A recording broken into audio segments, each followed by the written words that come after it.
This podcast of the Gamecock Central Takeover Hour, presented by Firehouse Subs, is sponsored by AAA Heating and Air. The premier HVAC company in the Midlands is growing. Are you a top HVAC technician?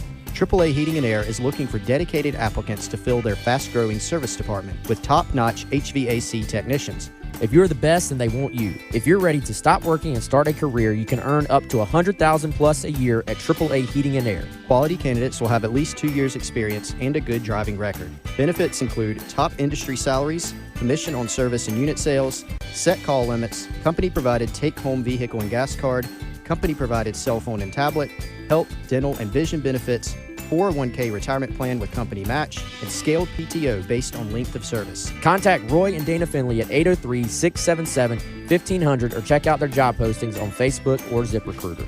AAA Air when you need us. AAA Heating and Air. It's the Gamecock Central Takeover Hour, presented by Firehouse Subs, founded by firemen, with Chris Clark. The 2007 South Carolina class was, at that time, 6th in the country and 4th in the SEC, which is amazing. Wes Mitchell. You know, I think if you're South Carolina, you're aiming to at least be at 50%. Then in theory, you're adding talent, you're getting better, you're putting yourself in a position to compete. And Tyler Head. It's been a great week for South Carolina. On the recruiting front, still certainly plenty to talk about. On the home of the Gamecocks, 107.5 The Game. And welcome into the Gamecock Central Takeover Hour, presented by Firehouse Subs.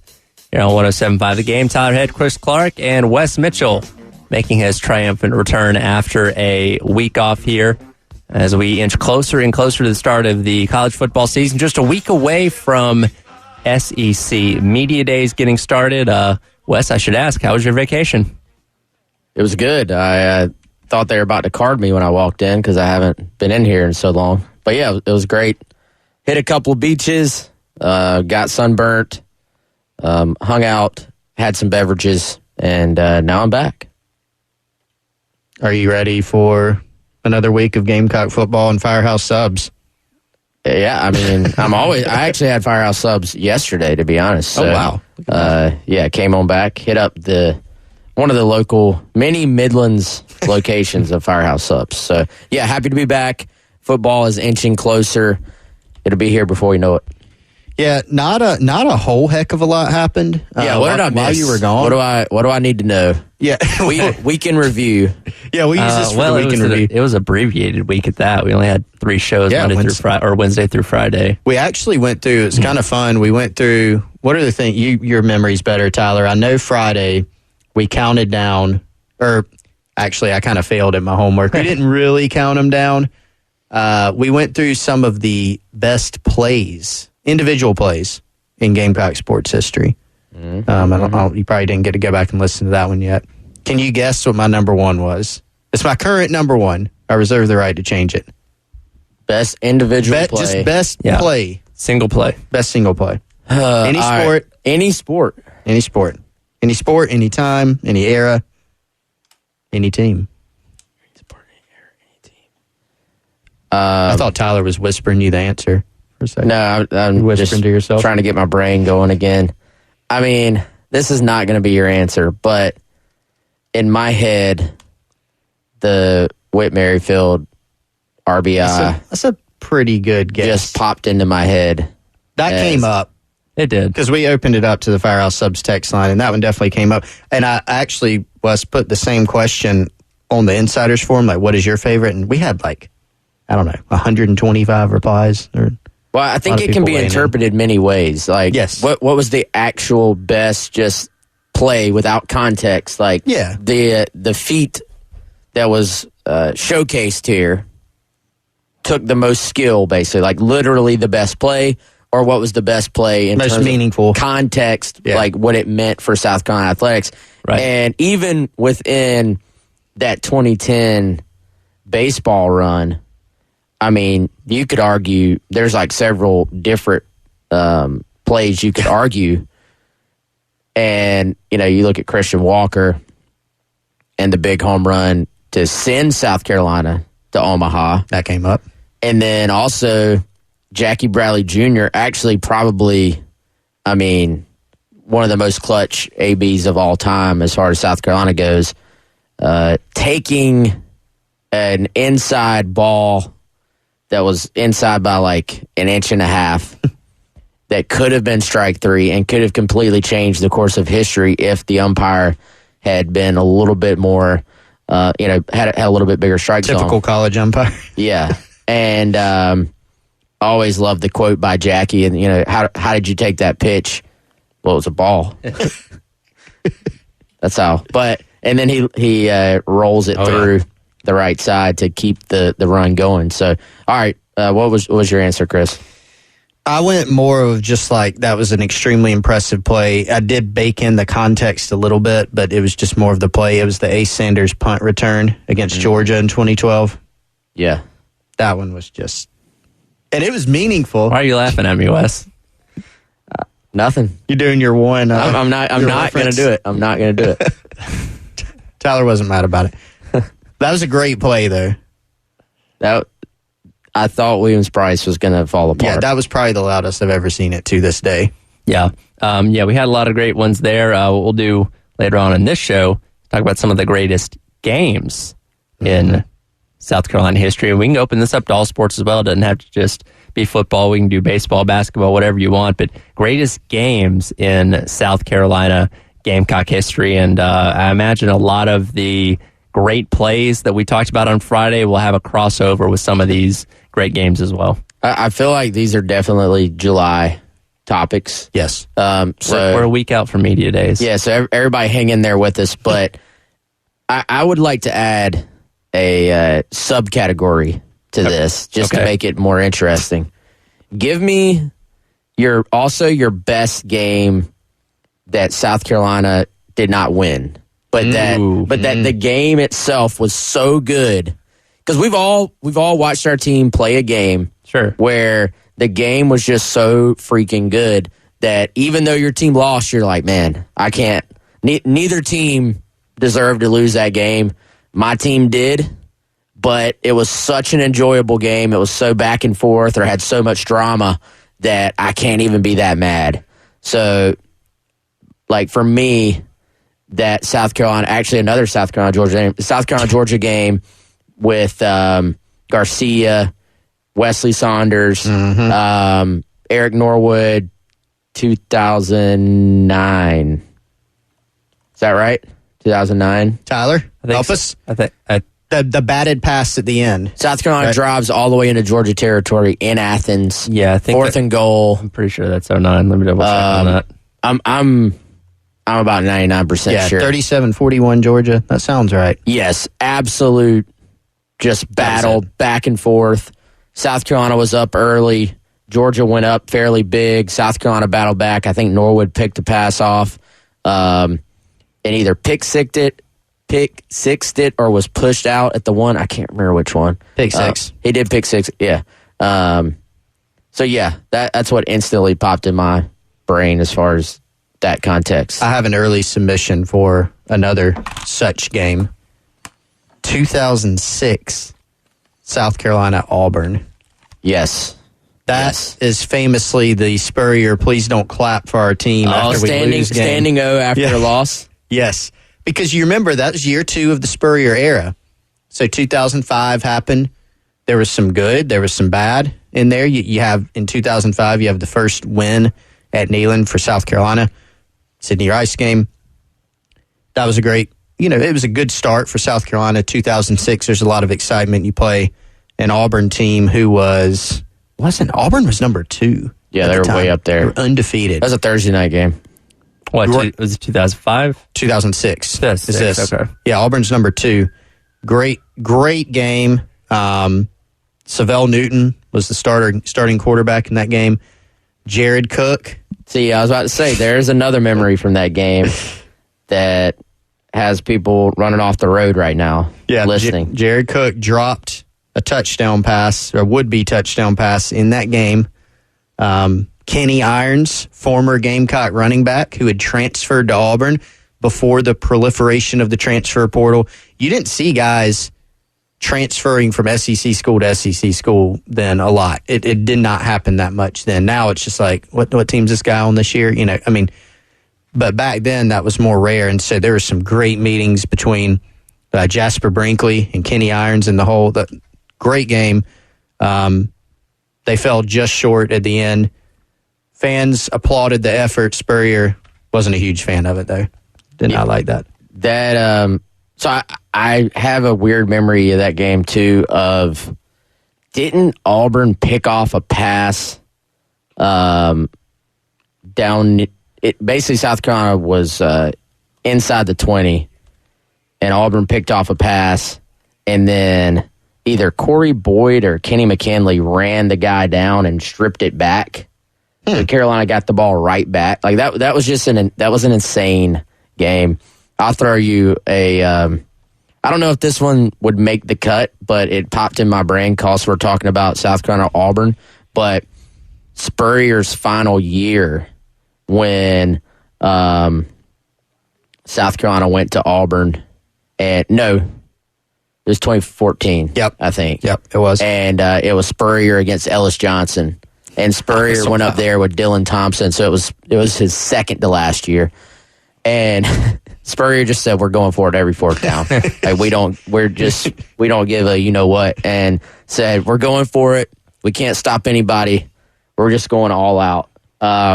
And South Carolina ended up losing 42-35. But I also remember about that game, South Carolina went up and down the field on Auburn's defense, and then Carolina got the ball back late in the first half and basically said, all right, we're happy, like we're cool with where the first half is. Like this has played out well enough, and took it to the locker room.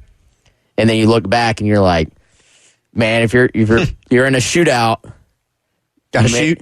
Yeah, maybe let's try to score one more time here. But that was a fantastic football game. And going back to that 2006 game real quick, the other Auburn game. Yeah, change the subject on you.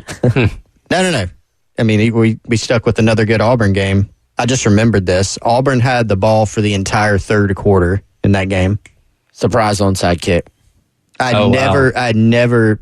Has that even happened since? Like a team, they literally had it the entire quarter, the entire third quarter. Yeah, that's not easy to do. Not easy to do. So that was another good one. Yeah, that 2014 game was absolutely wild. Both of those two good offenses, two very bad defenses. I'm surprised there weren't more points in that game, actually. But yeah, let us know on the Firehouse Subs text line 803-404-6100 your greatest games in South Carolina history, and also the best game that South Carolina didn't win. We'll hit some of those a little bit later on in the show. But coming up next, we continue to go through the 2023 schedule and break down each opponent. Coming up next is Mississippi State. We'll talk about that on the Gamecock Central Takeover Hour, presented by Firehouse Subs here on 107.5 The Game. It's the Gamecock Central Takeover Hour. 107.5 The Game. Wes has gotten back in town just in time for one of his favorite subs. I feel like you have some news to break. I do have some news to break. I see it on your screen. While you were gone, the last limited time offer from Firehouse Subs did go away. The triple stack, the smoking triple stack, it was awesome. It's been replaced. We had a ceremony, but it has been replaced with something that's also awesome. Wes, the pepperoni pizza meatball sub. Okay. Italian meatballs, extra provolone, and crispy pepperoni. And this one is on a garlic bread roll. It is back today. Today is the first day that you can get this. And you can get it at all 14 Midlands Firehouse Subs locations. You can also order it through the Rapid Rescue at firehousesubs.com, which will, of course, tell you where the closest Firehouse Subs location is to you. And you can also get it through the app, Firehouse Subs app. Download that. Some locations, you can actually get a special deal on the pepperoni pizza meatball sub. Now, if you don't like pepperonis for whatever reason, today's sub of the day is the meatball sub. So that's $7.99 for a medium, $5.99 for a small. But if you don't like pepperoni, we can't be friends. We cannot be friends. We like pepperoni. Again, that's the pepperoni pizza meatball sub at Firehouse Subs. Go check it out today, firehousesubs.com or the Firehouse Subs app. Take a look at Mississippi State coming up next. Gamecock Central Takeover Hour presented by Firehouse Subs, 107.5. It's the Gamecock Gamecock Central Takeover Hour. Presented by Firehouse Subs. Founded by firemen. With Chris Clark, Wes Mitchell, and Tyler Head. On your home of the Gamecocks. 107.5 The Game. High snap, handle. Russell wants to throw left sides. Under pressure, going deep down the field. A little push off into coverage and picked off DJ Swearinger. A diving interception at the 10. And Russell went for too much, and we made him pay for it. Welcome back into the Gamecock Central Takeover Hour presented by Firehouse Subs here on 107.5 The Game. That was the call all the way back in 2011. DJ Swearinger getting a critical interception against Mississippi State out in Starkville, a game that South Carolina will go on to win 14-12. And as we go through the 2023 season, after taking on Georgia in week number 3, it is the Mississippi State Bulldogs coming to town to take on the Gamecocks. First time these two teams will have matched up since 2016. This will be a fascinating game for a lot of reasons. Obviously, Mike Leach is no longer with us, and so Zach Arnett, the defensive coordinator there, and there's some history with Zach Arnett in the South Carolina program, actually, in a way. Has taken over that program. So year one, and so I'm just kind of fascinated to see what that looks like in general. People may remember Shane Beamer actually interviewed Zach Arnett for the defensive coordinator job here after he was hired. Flew to Starkville. There was some plane tracking season going on there. Hashtag. And so things at least were somewhat down the road there. But Arnett ends up staying at Mississippi State, and as it turns out, made a good decision for himself. I mean, obviously wouldn't have wanted it to happen that way, but he's now the head coach there. And he's never been a head coach before. And so obviously, like you said, a very unique circumstance, kind of getting thrust into that role. And I don't know what the level of expectation for him is going to be, but definitely a new challenge for him that he's never had before. So I'm going to be honest, guys. I don't know if we, and I'm going to say collective we, like Gamecock Nation, media, fans, everybody involved, I don't know if we just follow Mississippi State very much at all. Like, they're kind of all the way out there. They're doing their own thing. Like you said, South Carolina hasn't played them in years. You sort of watched from afar because of Leach, I think, and, you saw his clips pop up on social media from time to time. But this is a game where I feel like you kind of go into it and you're like, this is an opponent you're already not very familiar with. And then throw in the fact that, and I'll be completely honest, I'm leaning on Athlon Sports right now and their preview of the season. And, what is this offense going to look like? Because you go ahead, Tyler? No, go ahead. I was saying, you kind of assume that the defense is going to be very similar. I know they basically promoted their linebackers coach into the DC role. They bring a bunch of guys back on defense that have played a lot, so they have experience on defense. Obviously, you'd imagine that Arnett's going to be very involved on that side of the ball anyway. But, this guy, Kevin Barbay, is someone I'm not really familiar with at all. I know the general sense is that they're not going to throw it 60 times a game, that it is going to be a little bit more of a balanced kind of rushing attack involved as well. And so you bring back your quarterback, and he's obviously, and Will Rogers put up massive numbers in his career. But, and I don't want to say this like I'm completely taking away from him, but how much does it translate if you're not in this very specific, very particular offensive scheme?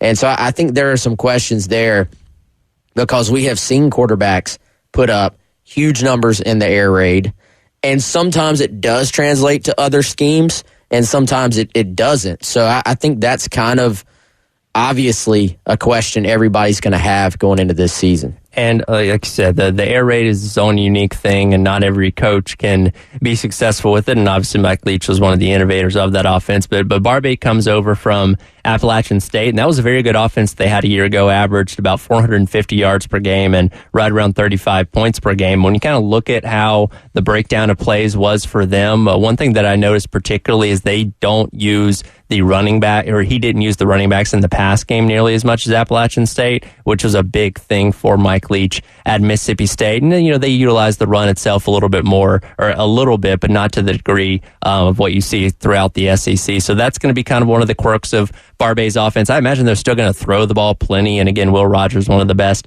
as far as arm talents go in the SEC, and the yardage and touchdowns certainly back that up. But yeah, it's going to be a little bit different, and certainly not going to be as high octane as what Coach Leach had it as. Yeah, it'll be different. Obviously, Appalachian State put up some big numbers last season. I mean, Chase Bryce, former Clemson quarterback, actually, he had a really good year. He threw for just shy of 3,000 yards, had 27 touchdowns, 6 picks. And they had actually they kind of had more of a running back by committee type of approach at App State, but they had somebody put up 600 yards, somebody put up 593, and then they had a couple that were at 389. So rotated the guys in and out, got a lot of snaps, played a lot of guys. It'll be a different type of offense. Kevin Barbay is well regarded, but there will be some key differences. To your point, Tyler, another guy that had some South Carolina carryover, a little tie, Dylan Johnson, who's going to play at Washington this year, is a guy that South Carolina pursued out of the transfer portal. His last 2 seasons at Mississippi State, he caught 48 passes last season. He caught 65 balls in 2021 as a running back. Yep. So you won't see that this year. You don't see that in any offense, really, aside from the air raid tree and what Mike Leach did. So there will be some growing pains for Zach Arnett as a first-year head coach. There will be some differences in this offense. We'll see how the defense is structured. I agree with Wes. It's going to be probably very much the same in terms of the scheme, the carryover. But they lost some guys out of the portal. Will Rogers is getting a good bit of probably deserved hype in the offseason. If you see, this is list season. And so there's a lot of lists going around right now of the top position in the SEC, the top X in the country. And so if you look at just about anybody worth their salt, their list of the top, quarterbacks, or ranking the quarterbacks 1 through 14 in the SEC, Will Rogers is generally in the top 5 in those lists. And so he does have a blend of talent plus the system. That system's going away. I think he'll still have a really good year, but how good can he be? Who do y'all think, and obviously this will shift immensely based on what happens to start the year, who do y'all think would or should be favored in this game right now with what we know? Like, this feels like another one of those games you kind of go into prior to the year and you say entirely a toss-up. Like, how do you even really compare the teams? And, obviously as that game gets closer, you get more information. What does South Carolina do, against UNC? How do they start the season? How does Mississippi State start to answer some questions that everybody's going to have as well?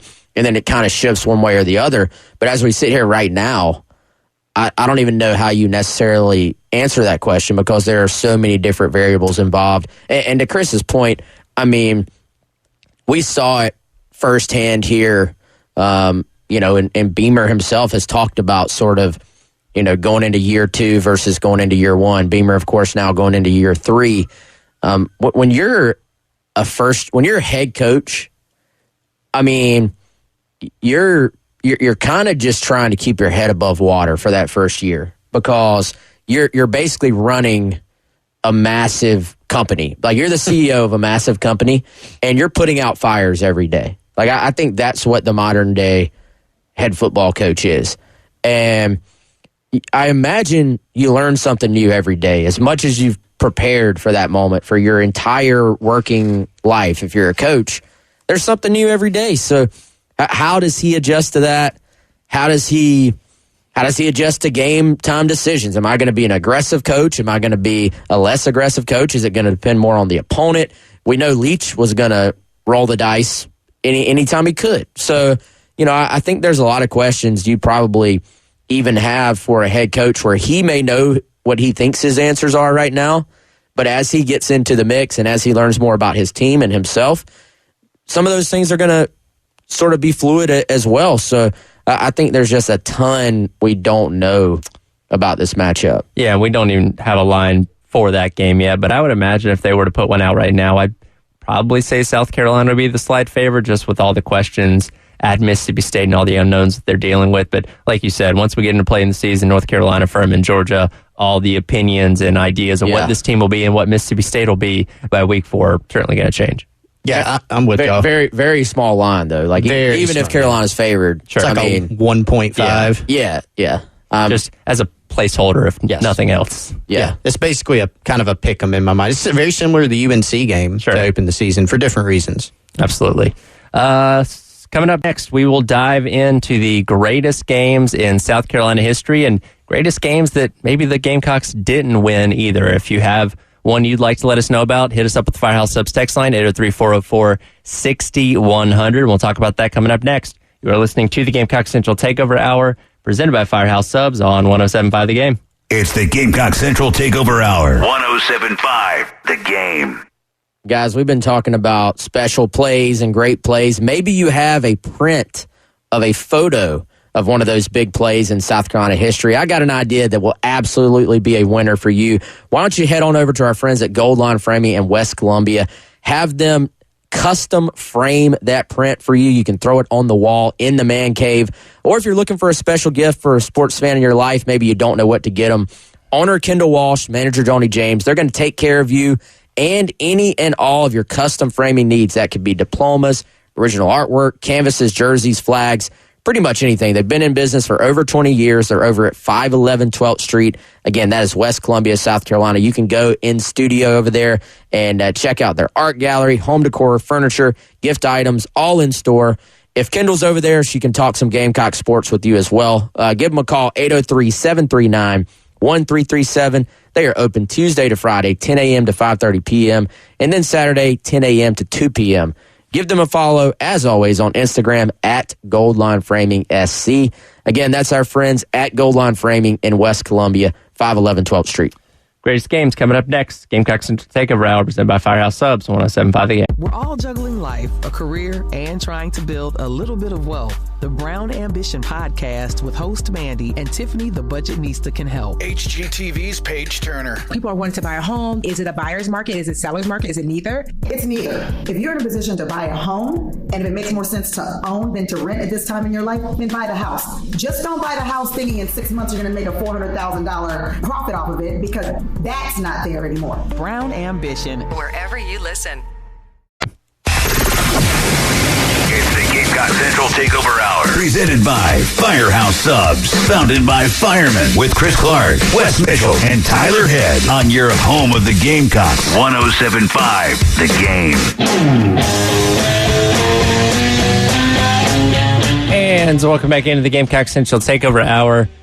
Presented by Firehouse Subs here on 107.5 The Game. Tyler, Wes, and Chris along with you on this Monday morning. Time to jump into our discussion of the greatest games in South Carolina history, as well as great games that maybe the Gamecocks came up a little bit short in, and already getting some responses on the Firehouse Subs text line. Foster agrees with what Chris brought up about the 06 Auburn game. Them holding the ball the entire third quarter drove him crazy. Yeah, that's not a fun way to. There was another way. Actually, I've always said Auburn, and Tyler, tell me if you agree with this because of the kind of the Auburn, Georgia angle. All right. Auburn is the weirdest football team in the country. Man, who are you telling? Probably the universe.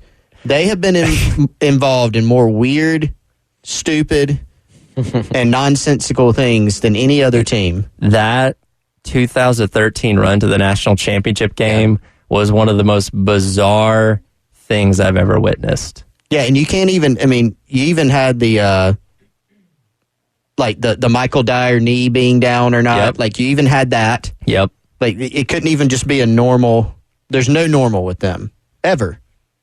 But isn't that even sort of on brand for what they are as like an entity, like an organization. Like there's always something going on in Auburn. Like you know, and I feel like from the outside looking in, Auburn, all of their great seasons come when there are low expectations, and then when the expectations are sky high, they kind of find a way to not meet those expectations. So they're in this constant just flux as far as people behind the scenes trying to fire the coach. And it seems like sometimes it's about wins and losses, but other times there's like vendettas, and it's more about, well, you know, look at what Alabama's doing. That's who we need to be. And it's just, there's constantly drama around Auburn. And it is kind of funny that it permeates them on the field as well. But that is who they seem to be. It's ingrained. Off the field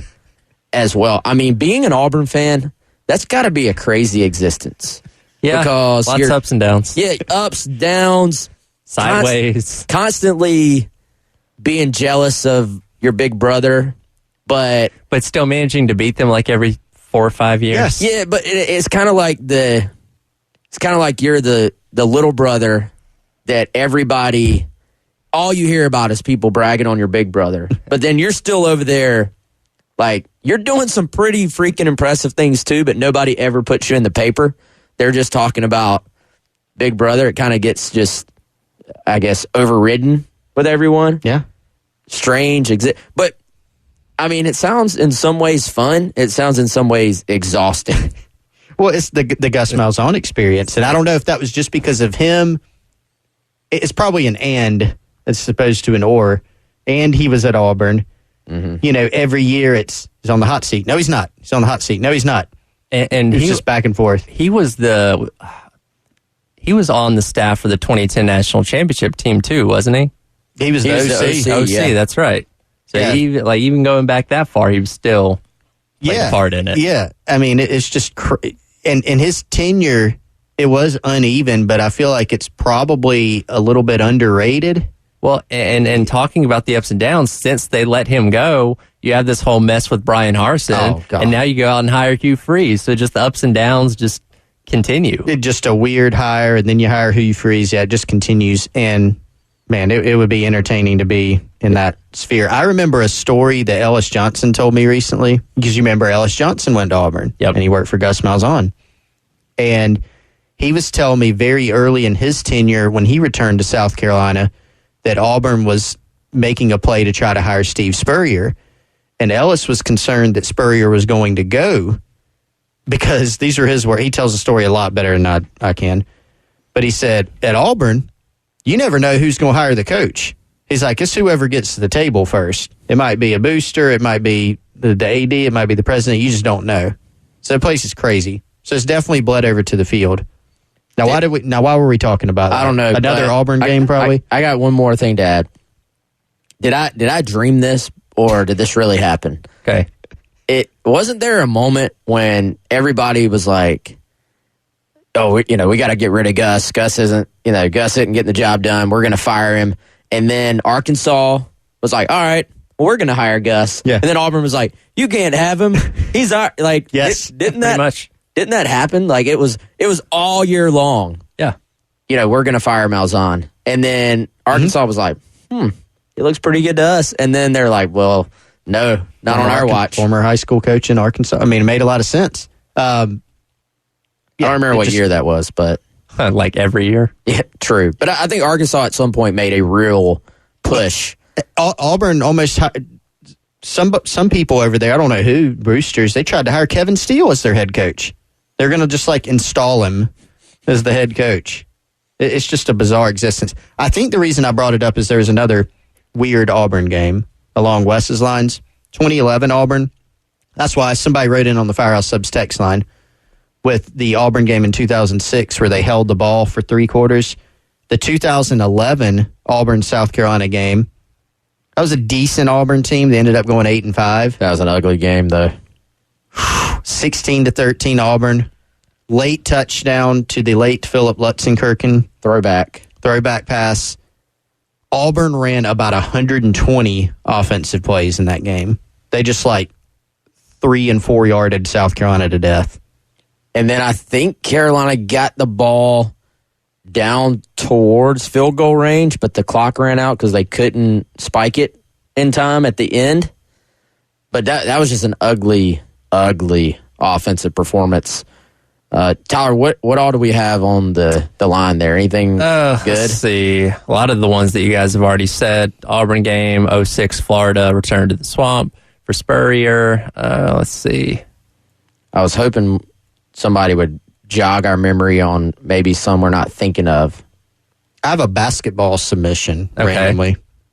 What you got? 2006 SEC men's basketball tournament. South Carolina definitely unexpectedly made it all the way to the finals. They were a 5 seed.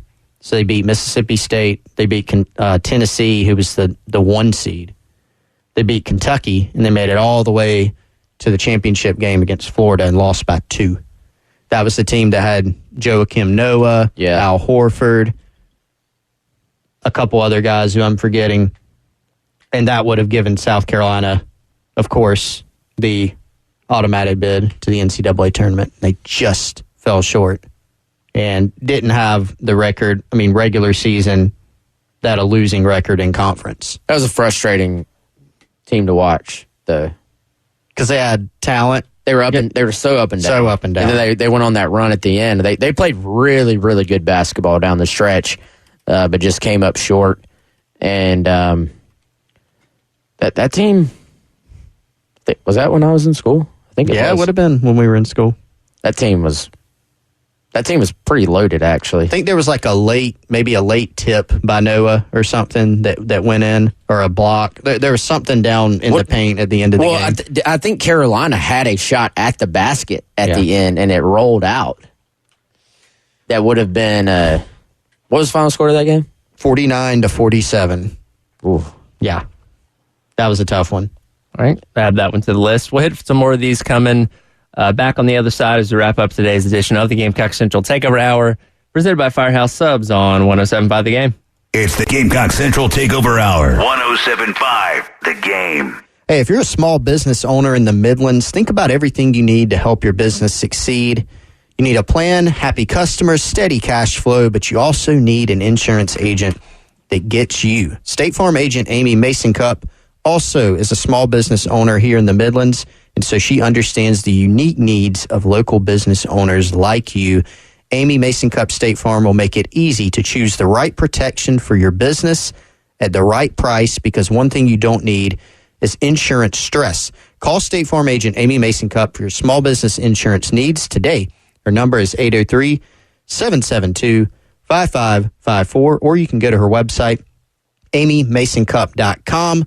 When my family was looking to switch and save on our personal insurance, home, auto, we called Amy, and she took care of the rest. Her experienced, knowledgeable, responsive, and very helpful team can give you a personalized quote, whether you need personal insurance, whether you need business insurance. She's a South Carolina native and a local agent. Office right off of the St. Andrews Road exit, Ashland Park Plaza. That's 612 St. Andrews Road, Suite 4 in Columbia, just off I-26. Again, to protect your business, name brand, business insurance, call State Farm agent Amy Mason-Cup, 803-772-5554, or amymasoncup.com. Like a good neighbor, State Farm is there. More of your submissions for the greatest games for South Carolina coming up next. Gamecock Central Takeover Hour, presented by Firehouse Subs, 107.5 The Game. It's the Gamecock Central Takeover Hour, presented by Firehouse Subs, founded by firemen with Chris Clark, Wes Mitchell, and Tyler Head on your home of the Gamecocks, 107.5 The Game. Don't touch my V-neck sweater. 1 and 2 and a 1, 2, 3. And welcome back into the Gamecock Central Takeover Hour, presented by Firehouse Subs here on 107.5 The Game. Tyler, Wes, and Chris along with you on this Monday. A few more minutes to go before handing things over to Terry for the halftime show. Continuing our conversation about greatest games for South Carolina, we'll now head out to the Love Chevrolet phone lines. We actually have a former SID for men's basketball, Brian Bennett, who wants to give us a few for our list. Hey, guys. How are you doing this morning? Great. What's up, Brian? How you doing, man? Good. Let me take you a generation or two back. Let's go to greatest game. How about a 14-1 South Carolina basketball team going to Rupp Arena in 1997, playing on national TV when national TV wasn't an everyday thing, and beating Kentucky on Senior Day, the first time they had lost since LBJ was in the White House, to win the SEC outright at 15-1. That was amazing to see that happen. And one of the interesting tidbits of that game is I had gone to every game, obviously, with the team up to that point. Rupp had never been a tough place to play in. Arkansas was much worse. Rupp, we were sort of like the little brothers. They were sort of like happy to have us there. They beat us by 30. We went home. Well, we played that game at noon, and that day I went to eat some breakfast when we got to the arena early, and I was sitting at a table with some Kentucky fans, and they were like, well, you beat us early this year. We have players injured. We're going to win. It was a foregone conclusion that they were going to win. And I'll never forget how that was the first time that we faced a really hostile environment. And even one of the Judge sisters went out and did the Y for Kentucky, and on her way back, she jumped into our team huddle and shot all the players a bird. I mean, it was hostile, absolutely hostile, and we beat them on Senior Day. Ron Mercer was one of the first players ever to leave Kentucky early, and they decided they were going to have his quote-unquote Senior Day ceremony afterwards. Well, Pitino got thrown out of the game with about 4 seconds to go. Of course he did. And walked off the court, and they didn't do the Senior Day ceremony. They didn't do a ceremony for Ron Mercer when he left Kentucky. He got nothing. So that was from a standpoint of an amazing win, and we had about 5,000 or 6,000 at the airport when we came back and everything. It was just crazy. That was nuts. That's a good one. So yeah, the most excruciating, where it was just a great game, and you just remember it, and it's become greater since then. It was painful then, but way back in 1997, we were playing Clemson at home to finish the season. It was a game being televised on ABC. Again, no games were televised. This is national. Clemson went up 24-0 in the third quarter, and they actually moved the game. They took it off of national TV. Well, South Carolina proceeds to score 27 points in a row, gets the lead, and then Bobby Fuller, one of Clemson's great quarterbacks, finds Jerry Butler in the end zone on a twisting catch over top of Rick Stanford. It wasn't his coverage, but it was over top of him, and Clemson won the game. And, it's excruciating to lose to Clemson, but looking back on that, the comeback was amazing. So those are my two. I also had two interesting plays I thought I wanted to bring up that are sort of, people forget about these things. Take you back to the College World Series in 2011. In the championship series, South Carolina's playing Florida, and Florida has the bases loaded with nobody out to win the game, and they hit a screaming line drive.